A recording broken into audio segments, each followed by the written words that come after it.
آپ کو بھی پتہ نہیں تھا میں نبی ہوگا 40 سال سے پہلے، تو کسی اور کو کیسے پتہ چل جانا ہے؟ نبی سے بڑا عالم کون پیدا ہو گیا دنیا میں؟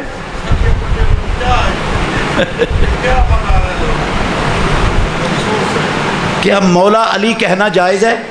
عزیز بھائیو، مولا کا لفظ عربی زبان میں اس کے بہت سے معانی آتے ہیں۔ مولا غلام کو بھی کہتے ہیں، مولا مالک کو بھی کہتے ہیں، غلام کے مالک کو، مولا دوست کو بھی کہتے ہیں، اور مولا چاچے کے بیٹوں کو، تائے کے بیٹوں کو بھی کہتے ہیں عربی زبان میں مولا۔ کوئی بندہ کسی کے ہاتھ پر مسلمان ہوا ہے، اس مسلمان ہونے والے کو بھی اس کا مولا کہتے ہیں۔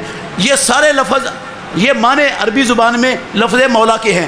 ایک لفظ مولا کا معنی ہے کارساز، کارساز، حاجت روا، مشکل کشا، ایک معنی یہ ہے۔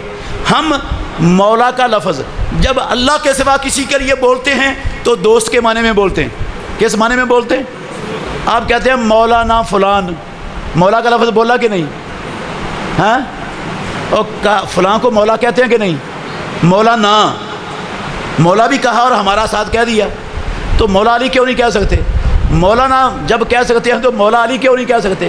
مولانا کہتے ہیں تو اس کا معنی ہوتا ہے دوست۔ اس کا معنی کیا ہوتا ہے؟ حضرت علی کو بھی مولا اس معنی میں کہہ سکتے ہیں کہ علی سے ہمیں محبت ہے، علی سے ہمیں دوستی ہے، اس معنی میں مولا کہہ سکتے ہیں۔ لیکن اگر آپ مولا مشکل کشا، حاجت روا، کار ساز کے معنی میں حضرت علی کو کہیں گے یا کسی عالم کو کہیں گے تو شرک ہو جائے گا، ایمان برباد ہو جائے گا۔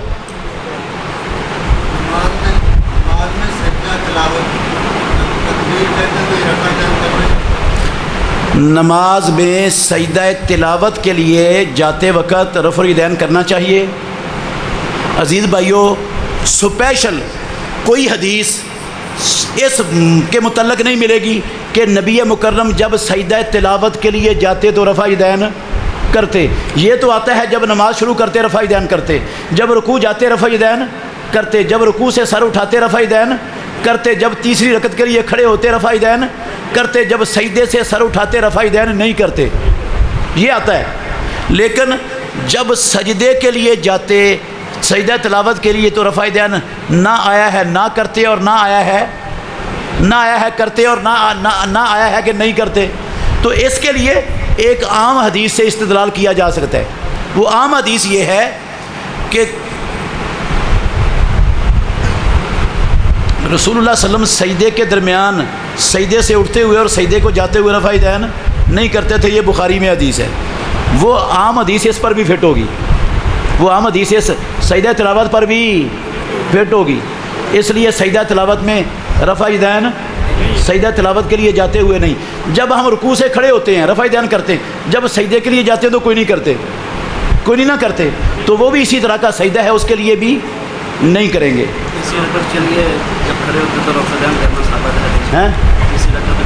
تیسری رکعت کے لیے کھڑے ہوتے ہیں تو ابو حمید ساعدی رضی اللہ عنہ کی حدیث ہے سنن ابو داود میں، 10 صحابہ کی موجودگی میں ابو حمید ساعدی نے رسول اللہ صلی اللہ علیہ وسلم کی نماز پڑھ کے دکھائی، اور 10 صحابہ نے تائید کی کہ ہاں واقعتاً اللہ کے نبی ایسے ہی نماز پڑھتے تھے۔ اس حدیث میں یہ لفظ ہیں کہ جب رسول اللہ صلی اللہ علیہ وسلم تیسری رکعت کے لیے کھڑے ہوتے، یہ کھڑے ہوئے ابو حمید ساعدی تو انہوں نے رفع الیدین کیا۔ کیا تشہد کی بات نہیں ہے میرے بھائیوں، یہ لفظ نہیں ہے کہ جب تشہد سے اٹھتے اس وقت رفع الیدین کرتے، یہ کوئی مسئلہ نہیں، یہ غلط سمجھ لیا ہم نے۔ لوگ اس بنا پر فجر کی نماز کی ایک رکعت رہ جاتی ہے نا، تو جب امام سلام پھیرتا ہے یہ اٹھ کر رفع الیدین کرتے ہیں، غلط ہے۔ یہ رفع الیدین کرنا اللہ کے نبی سے کوئی ثابت نہیں ہے۔ آپ ایک رکعت بعد امام کے ساتھ شامل ہوئے، امام ایک پڑھ چکا ہے، امام جب دوسری رکعت کے لیے کھڑا ہوگا، دوسری رکعت کے بعد تشہد کے بعد کھڑا ہوگا تو رفع الیدین کرے گا، آپ نہیں کریں گے، کیونکہ آپ کی ابھی کیا ہوئی ہے؟ ایک رکعت ہوئی ہے۔ جب آپ اپنی تیسری رکعت کے لیے کھڑے ہوں گے تشہد نہیں ہوگا اس وقت، لیکن آپ رفع الیدین کریں گے۔ اللہ کے نبی نے تیسری رکعت کے لیے رفع الیدین کیا ہے، تشہد اٹھنے یا بیٹھنے کے ساتھ رفع الیدین کا تعلق نہیں ہے۔ آپ وتر پڑھتے ہیں 5 7 9، تیسری رکعت کے لیے کھڑے ہوتے ہیں، تشہد نہیں ہے ان میں، لیکن تیسری رکعت کے لیے رفع الیدین کرنا ہے ابو حمید ساعدی کی اس حدیث کی بنا پر۔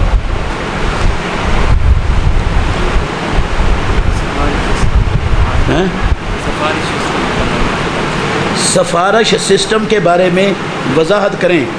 عزیز بھائیو، سفارش قیامت والے دن اللہ رب العالمین کچھ لوگوں کو سفارش کا اختیار دے گا۔ سن لو، مسلمانوں کا عقیدہ سفارش کے بارے میں کیا ہے۔ اللہ تعالیٰ کچھ اپنے مخصوص بندوں کو سفارش کرنے کا اختیار دے گا، اور جس کو سفارش کا اختیار دے گا نا رب، اس کو بتائے گا کہ فلاں فلاں کی سفارش کرنی ہے، کسی اور کی نہیں کرنی۔ وہ رب کی اجازت سے سفارش کرے گا، اور جس کے لیے رب کہے گا اسی کے لیے سفارش کرے گا، اور اتنی کرے گا جتنی رب کی طرف سے اجازت ہوگی۔ یہ رب جس کو بخشنا چاہے گا، اللہ اپنے بندوں میں سے کچھ بندوں کو میدان معاشر میں عزت دینا چاہتا ہے، بخشنا ہے رب نے اس کو، لیکن رب ان کو عزت دینے کے لیے ان سے کیا کروائے گا؟ سفارش۔ اللہ کہے گا تم سفارش کرو ان کی، تو جن جن کی سفارش کا رب کہے گا ان کی سفارش وہ کریں گے۔ شہید بھی سفارش کرے گا، معصوم بچہ جو بلوغت سے پہلے فوت ہو جاتا ہے وہ اپنے ماں باپ کی سفارش کرے گا، فرشتے بھی سفارش کریں گے، روزہ بھی سفارش کرے گا، قرآن بھی سفارش کرے گا۔ جس جس کو رب اختیار دے گا وہ سفارش کرے گا، اور سب سے بڑی سفارش محمد الرسول اللہ صلی اللہ علیہ وسلم کریں گے۔ سب سے بڑی سفارش کون کریں گے؟ اور امام الانبیاء کی سفارش سے جس بندے کے دل میں دنیا میں ذرے جتنا ایمان تھا وہ بھی جہنم سے نکال دیے جائیں گے، اور جو بے نماز ہونا محمد الرسول اللہ کی سفارش سے بھی نہیں نکلنا، اس نے رب کے ہاں اس کا ایمان ذرے کے برابر بھی نہیں ہے بے نماز کا۔ جو لوگ بینک میں کام کرتے ہیں، اور کیا یہ سود کے سسٹم میں شامل ہے؟ 100% شامل ہے۔ جابر رضی اللہ عنہ کہتے ہیں، صحیح مسلم میں حدیث ہے، لعن رسول اللہ آکل الربا و موکلہ و کاتبہ و شاہدیہ وقال ہم سوا۔ رسول اللہ نے لعنت فرمائی سود کھانے والے پر، سود کھلانے والے پر، سود لکھنے والے پر، اور سود کے اوپر گواہ بننے والوں پر۔ آپ نے فرمایا سب برابر، جتنا بڑا لعنتی سود لینے والا، اتنا بڑا لعنتی دینے والا، اتنا بڑا لعنتی لکھنے والا، اتنا بڑا لعنتی اس پر گواہ بننے والا، سب برابر۔ کسی یہ لکھنے والے نے اور گواہ بننے والے نے نہ سود کا ٹیڑی پیسہ لیا نہ دیا، لیکن لینے اور دینے والوں کے برابر کا لعنتی بن گیا۔ اب جتنے بینک ملازمین ہیں وہ لکھتے ہیں سود کو یا نہیں لکھتے؟ وہ گواہ بنتے ہیں کہ نہیں ہر سودی معاملے پر؟ وہ ایک ٹیڑی پیسہ نہ سود کا لے نہ دے، برابر کے لعنتی ہیں، گناہ میں کوئی کمی نہیں ان کی۔ اور جس کام پر لعنت ہو رسول اللہ کی وہ حلال ہو جائے گا مسلمان کے لیے۔ آپ کو 10 کروڑ ماہانہ بینک تنخواہ دے، لعنت بھیجیں اس پر۔ 10 کروڑ لے کر بینک کی نوکری کرنا بھی حلال، اللہ کی قسم نہیں، خنزیر کھائیں گے، خنزیر کھلائیں گے اپنی اولادوں کو۔ جب ہم لا الہ الا اللہ محمد الرسول اللہ پڑھتے ہیں اور اس کے ساتھ صلی اللہ علیہ وسلم پڑھنا جائز ہے یا ناجائز؟ بھائی جان، ثواب کا کام ہے۔ کیا ہے؟ لا الہ الا اللہ محمد الرسول اللہ، تو بعد میں آپ صلی اللہ علیہ وسلم کہیں، آپ کو اجر ملے گا، آپ کو اجر ملے گا، ثواب کا کام ہے، درجے بلند ہوں گے، گناہ معاف ہوں گے، نبی صلی اللہ علیہ وسلم کا قرب ملے گا قیامت والے دن۔ اذان کا جواب دیتے ہوئے پڑھنا چاہیں تو منع نہیں ہے، صلی اللہ علیہ وسلم کہہ سکتے ہیں، لیکن اگر آپ نہیں کہیں گے صلی اللہ علیہ وسلم، صرف محمد الرسول اللہ اشہد ان محمد الرسول اللہ کہہ دیں گے، تو اذان کے بعد آپ نے درود پڑھنا کہ نہیں؟ وہ ان ناموں پر بھی ہو جائے گا جو اذان کے دوران سنے گئے ہیں۔ آپ اس حدیث کی ذات میں نہیں آئیں گے کہ جس کے سامنے میرا نام لیا گیا مجھ پر درود نہ پڑا وہ بخیل ہے، اس کے مصداق نہیں بنیں گے۔ ہاں البتہ جب آپ نماز پڑھ رہے ہیں تو نماز کی حالت میں آپ نے اشہد ان محمد الرسول اللہ سنا، آپ نے نماز میں صلی اللہ علیہ وسلم نہیں پڑھنا، نماز میں بالکل نہیں پڑھنا۔ یا امام نے کوئی آیت پڑھی ہے جس میں محمد صلی اللہ علیہ وسلم کا نام آ گیا ہے، آپ نے نماز میں اس پر صلی اللہ علیہ وسلم نہیں پڑھنا۔ جب آپ تشہد میں بیٹھیں گے تو آپ نے درود پڑھنا ہے کہ نہیں پڑھنا؟ یہی درود جو آپ نے نماز کے دوران سنا، نام اس کے اوپر ہو جائے گا، الگ سے نہیں پڑھنا، کیونکہ پیارے پیغمبر نے کہا، امام الانبیاء نے کہا، جب میں جہری قرات کر رہا ہوں تو میرے پیچھے کچھ نہ پڑھو سوائے فاتحہ کے، کہ جس نے فاتحہ نہ پڑھی اس کی نماز، کچھ نہ پڑھو، اس میں درود بھی آ گیا، درود بھی نہیں پڑھنا نماز میں جب جہری قرات ہو رہی ہو، تو صرف فاتحہ پڑھنی ہے، فاتحہ کے بغیر نماز نہیں۔ جمعے کے خطبے کے دوران پڑھ سکتے ہیں صلی اللہ علیہ وسلم، وہ نماز نہیں ہے، صرف نماز بھی نہیں پڑھ سکتے۔ کیا کرنٹ اکاؤنٹ استعمال کرنا جائز ہے؟ اگر نہیں جائز تو پیسوں کی حفاظت کیسے کی جائے؟ عزیز بھائیو، کرنٹ اکاؤنٹ کے پیسے بینک سود پر استعمال کرتے ہیں اور ان پیسوں سے جتنا سود کماتے ہیں اس سے وہ بینک اپنے چلاتے ہیں، گول چھڑے اڑاتے ہیں، لوگوں کی کھالیں ادھیڑتے ہیں آپ کے پیسوں سے۔ آپ کے پیسوں کو انہوں نے سود کے لیے استعمال کیا، سود لیا اور اپنے بینک چلائے اور ادارے مضبوط کیے، سود کے اڈے مضبوط کیے، تو آپ سود کو پھیلانے میں مددگار بنے کہ نہیں بنے؟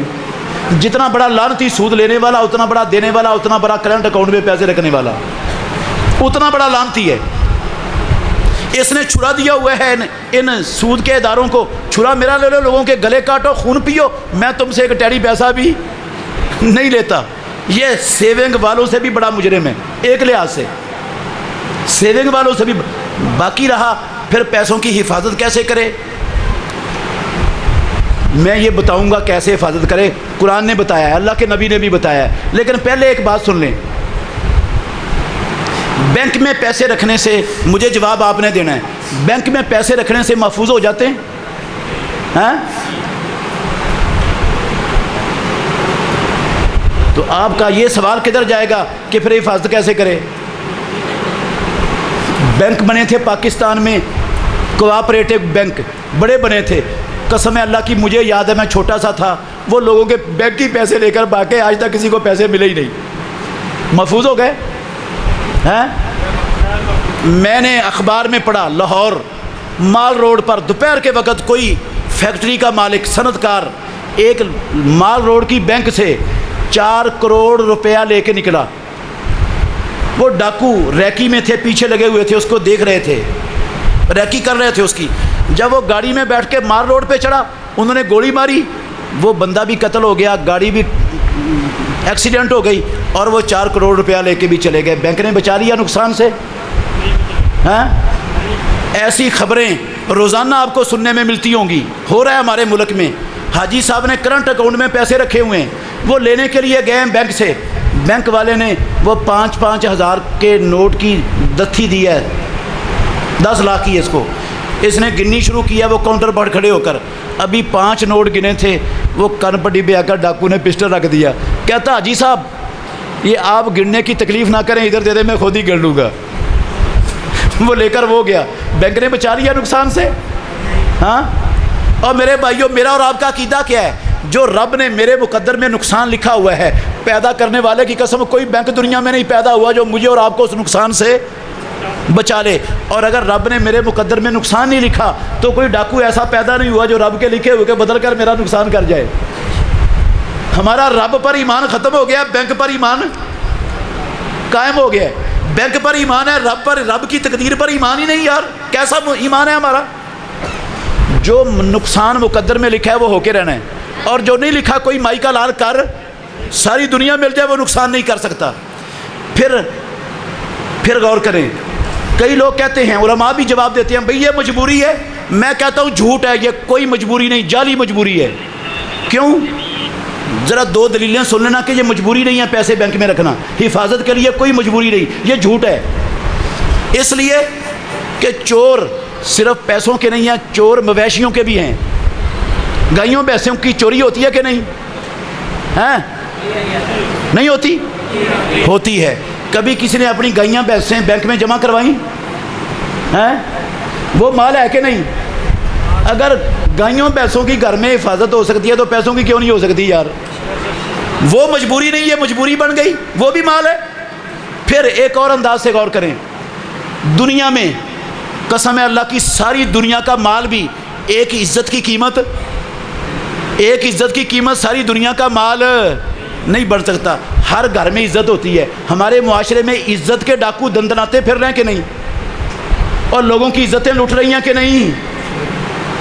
کبھی کسی نے سوچا کیا نہیں، سوچا بھی ہو کسی نے کہ میرے گھر میں صرف جوان بیٹیاں ہیں، میرا بیٹا کوئی نہیں ہے، مجھے گھر میں باہر ملازمت کے لیے جانا پڑتا ہے، مشٹنڈے لفنگے بڑے ہیں، مجھے اپنی عزت کا خطرہ ہے، میں بینک میں جمع کروا دوں؟ کبھی کسی نے سوچا ہے؟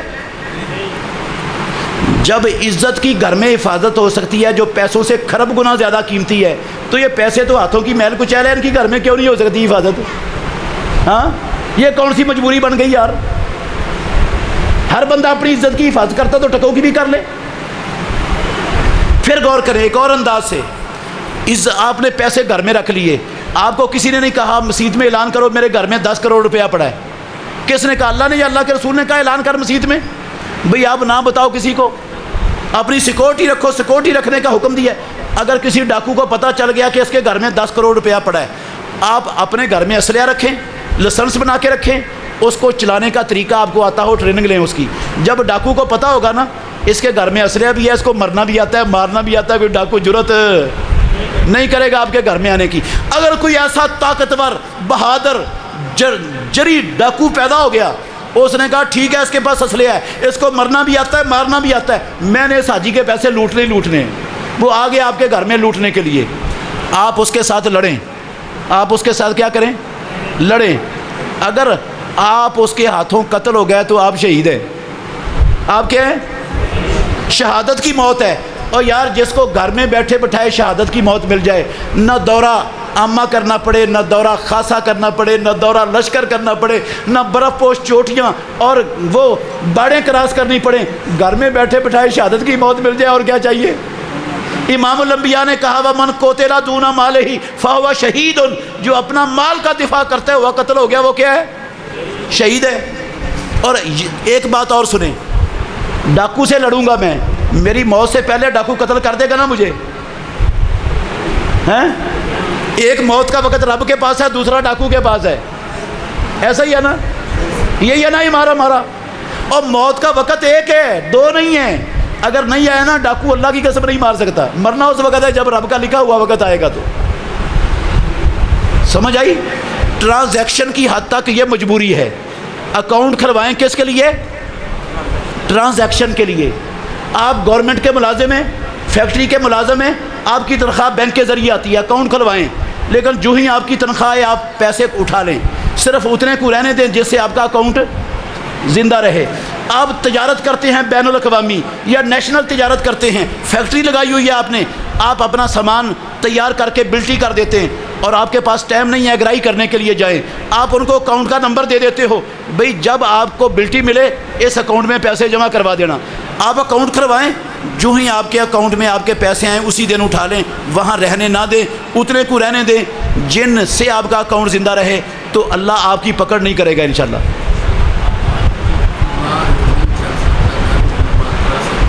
آدمی بیمار ہو مسجد میں نہیں آ سکتا، گھر میں نماز پڑھ سکتا ہے۔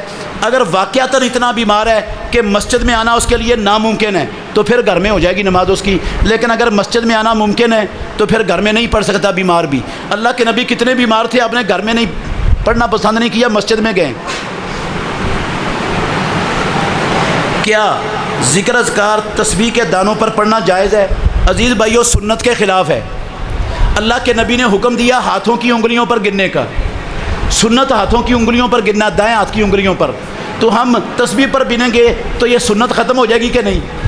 سنت کو چھوڑ کر سنت کے دوسرے طریقے کو اختیار کرنا اچھا ہے یا سنت کو اختیار کرنا اچھا ہے؟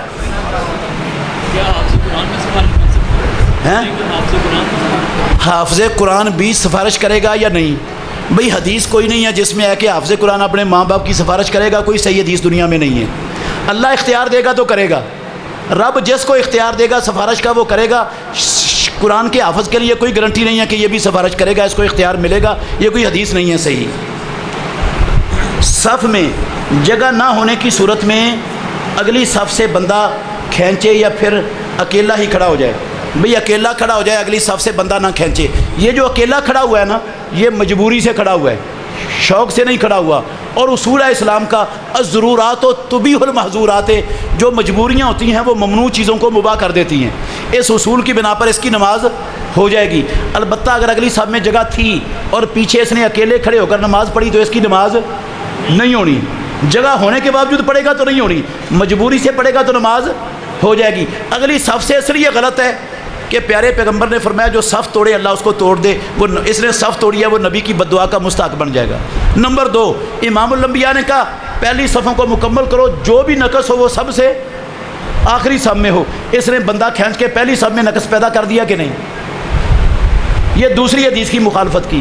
اور تیسرا، ایک بندہ پہلے آیا تھا پہلی صف میں کھڑا ہونے کے لیے، وہ اللہ کی رحمت کے قریب کھڑا تھا، اور میں پیچھے سے آیا ہوں بعد میں نے اس کو اللہ کی رحمت سے کھینچ کر پیچھے کر دیا، یہ میں نے اس پر زیادتی کی کہ نہیں؟ اس نے میرا بگاڑا کیا تھا بھائی؟ میرا کیا بگاڑا؟ میں اس کو رب کی رحمت سے دور کر رہا ہوں کھینچ کر، یہ زیادتی نہیں اس پر؟ سراسر زیادتی ہے، اور اسلام اس زیادتی کی اجازت نہیں دیتا۔ سب میں دائیں کی فضیلت ہے بھائی، دائیں طرف والوں پر فرشتے زیادہ رحمت کی دعا کرتے ہیں، یہ حدیث کے لفظ ہیں۔ ان الملائکۃ یصلون علی میامن السیوف صفوف، دائیں صفوں والوں پر وہ رحمت کی دعا کرتے ہیں، دائیں والوں کی، امام کی دائیں طرف والوں کی۔ اگر امام کی بائیں طرف ساتھی کم ہوں دائیں طرف زیادہ ہوں کوئی حرج نہیں بھائی، کوئی مسئلہ نہیں، کوئی حرج نہیں۔ ایک حدیث آتی ہے وسط الامامہ، امام کو بالکل درمیان میں کرو، وہ حدیث ضعیف ہے، پایا ثبوت کو نہیں پہنچتی۔ اگر زیادہ ہو جائیں دائیں طرف کوئی فرق نہیں پڑتا۔ جماعت کھڑی ہو پیچھے سے آنے والا سلام کر سکتا ہے یا نہیں؟ سنن ابو داود میں حدیث ہے، کتاب الصلاۃ، باب رد السلام فی الصلاۃ، سلام میں، نماز میں سلام کا جواب دینے کا بیان، یہ باب قائم کیا ہے امام ابو داود رحمۃ اللہ علیہ نے۔ 5 حدیثیں لائے ہیں اس باب میں، 2 حدیثوں میں سے ایک حدیث حضرت بلال رضی اللہ عنہ کی ہے۔ ان سے پوچھا کسی نے، اللہ کے نبی نماز میں ہوتے کوئی سلام کہتا تو آپ کیسے جواب دیتے تھے؟ تو بلال کہتے ہیں کانا یشیر بیدہ، رسول اللہ صلی اللہ علیہ وسلم سلام کہنے والے کا کہ سلام کا جواب ہاتھ کے اشارے سے دیتے تھے، زبان سے جواب نہیں دینا، ہاتھ کے اشارے سے دینا ہے۔ بندھے ہوئے تو ایسے کر دیں، لٹکے ہوئے ہیں تو ایسے کر دیں، تشہد میں بیٹھے ہیں تو ایسے کر دیں، ہاتھ کا اشارہ کر دیں، زبان سے جواب نہیں دینا۔ اگر نمازی کو سلام کہنا غلط ہوتا تو اللہ کے نبی ایسے کرتے یا اس کو روکتے؟ ہاں، جب نبی نے نہیں روکا تو میں کون ہوتا ہوں، آپ کون ہوتے ہیں روکنے والے کسی کو سلام کہنے سے؟ سلام کہہ سکتا ہے بندہ مسجد میں آ کر، نمازیوں کو، چاہے جماعت ہو رہی ہو چاہے اکیلے نمازی پڑھ رہے ہوں، سلام کہنا جائز ہے۔ رکوع کے بعد جو ہاتھ باندھ لیتے ہیں، رسول اللہ صلی اللہ علیہ وسلم کے 50 سے زیادہ صحابہ نے رسول اللہ صلی اللہ علیہ وسلم کی نماز کا طریقہ ایک شے بیان کی ہے، تکبیر تحریمہ سے لے کر سلام تک۔ کسی ایک صحابی نے بھی نہیں کہا کہ رسول اللہ صلی اللہ علیہ وسلم رکوع سے اٹھ کر ہاتھ باندھ لیتے تھے۔ اگر نبی صلی اللہ علیہ وسلم باندھتے ہوتے کم از کم کوئی ایک آدھ صحابی نقل کرتا کہ نہ کرتا۔ باقی رہا ہاتھ چھوڑنے کی دلیل کیا ہے بھائی؟ جب آپ نے رکوع کا ارادہ کیا تو ہاتھ باندھ کر رکوع گئے یا چھوڑ کر گئے؟ رکوع جانے سے پہلے آپ کے بندھے ہوئے ہاتھ چھوٹ گئے، یہ چھوڑنے کی دلیل ہے۔ اب ایسا کام آپ تلاوت کریں لیکن منہ میں کریں جب آپ کے پاس نماز پڑھ رہا ہو، تو اونچی آواز سے نہ پڑھیں کہ اس کی نماز کا خشوع خراب ہو جائے آپ کی تلاوت کی وجہ سے۔ البتہ ایک بات یاد رکھیں، بسا اوقات ایسا ہوتا ہے نماز کے بعد، فجر کی نماز کے بعد امام صاحب ایک آیت پڑھا دیتے ہیں، درس دیتے ہیں ایک آیت کا 5 منٹ کے لیے، یا کسی نماز کے بعد ایک حدیث اور اس کا ترجمہ سنا دیتے ہیں، اور یہ فوراً اس کو سنانا پڑتا ہے۔ اگر فوراً نہ سنائے تو نمازی اٹھ کر چلے جاتے ہیں۔ یہ جو اس نے عمل شروع کیا ہے، قرآن کی آیت کا ترجمہ کرنا یا حدیث سنانا کسی نماز کے بعد، یہ عمل اس کا ٹھیک ہے۔ اس سے جو پیچھے کھڑے ہو کر نمازیں پڑھ رہے ہیں نا، ان کا خشوع خضوع خراب ہوتا ہے، تو قصور امام کا نہیں ہے، قصور ان کا ہے۔ قصور امام کا نہیں ہے، قصور کن کا ہے؟ ان کا کیا قصور ہے؟ ان کو کس نے کہا تھا لیٹ آؤ؟ وہ آ کر تکبیر اولیٰ کے ساتھ شامل ہوتے نا، اور قصور اپنا ہوتا ہے اور سارا ڈال دیتے ہیں امام صاحب پر۔ خود اپنا قصور ختم نہیں کرنا، نزلہ سارا امام صاحب کو پر گرا دینا، یہ ظلم ہے۔ دو سجدوں کے درمیان کس طرح بیٹھنا ہے؟ اپنے بائیں پاؤں کو بچھا کر پاؤں کے اوپر بیٹھنا ہے، دایاں پاؤں گاڑ دینا ہے، انگلیاں دائیں پاؤں کی آگے ہوں گی اور پاؤں پب پر کھڑا ہوگا، اور بائیں پاؤں کے اوپر بیٹھ جانا ہے، اور اپنے ہاتھ اپنی رانوں پر یا گھٹنوں پر رکھ لینے ہیں۔ ہاتھ کو بند کر کے انگلی کا اشارہ نہیں کرنا 2 سجدوں کے درمیان۔ اس لیے ایک حدیث میں آتا ہے کہ سجدوں کے درمیان رسول اللہ صلی اللہ علیہ وسلم انگلی کا اشارہ کرتے تھے، وہ روایت سندن ضعیف ہے۔ اس کی سند میں ایک راوی ہے سفیان ثوری، وہ مدلس ہے اور ان سے بیان کرتا ہے۔ مدلس راوی کی معن روایت جب صحیحین کے علاوہ میں ہو تو ضعیف ہوتی ہے، اس لیے یہ روایت ضعیف ہے۔ مرد اور عورت کی نماز کے طریقے میں کوئی فرق نہیں ہے بھائی۔ اللہ کے نبی نے کہا صلو کما رأیتمونی اصلی، اس طرح نماز پڑھو جس طرح مجھے محمد کو نماز پڑھتے ہوئے دیکھا ہے۔ محمد رسول اللہ مردوں کے امام ہیں صرف یا عورتوں کے بھی ہیں؟ آپ مردوں کے نبی ہیں یا عورتوں کے بھی ہیں؟ تو آپ کا حکم جس طرح مردوں کے لیے اسی طرح آپ کا حکم عورتوں کے لیے بھی ہے۔ کوئی ایک حدیث کے ذخیرے میں نہیں کہ اللہ کے نبی نے عورت کو کوئی الگ طریقہ سکھایا ہو نماز کا، ایک حدیث نہیں ہے حدیث کے ذخیرے میں دنیا میں۔ کے بعد 3 دن بیعت کی تعزیت ہے، ختم نہیں کرتے، چوتھے دن یا 5 دن دعا کرواتی ہے بیعت کراتے ہیں۔ غلط ہے، یہ بالکل غلط ہے، یہ دعا کروانا اجتماعی غلط ہے، بدعت ہے۔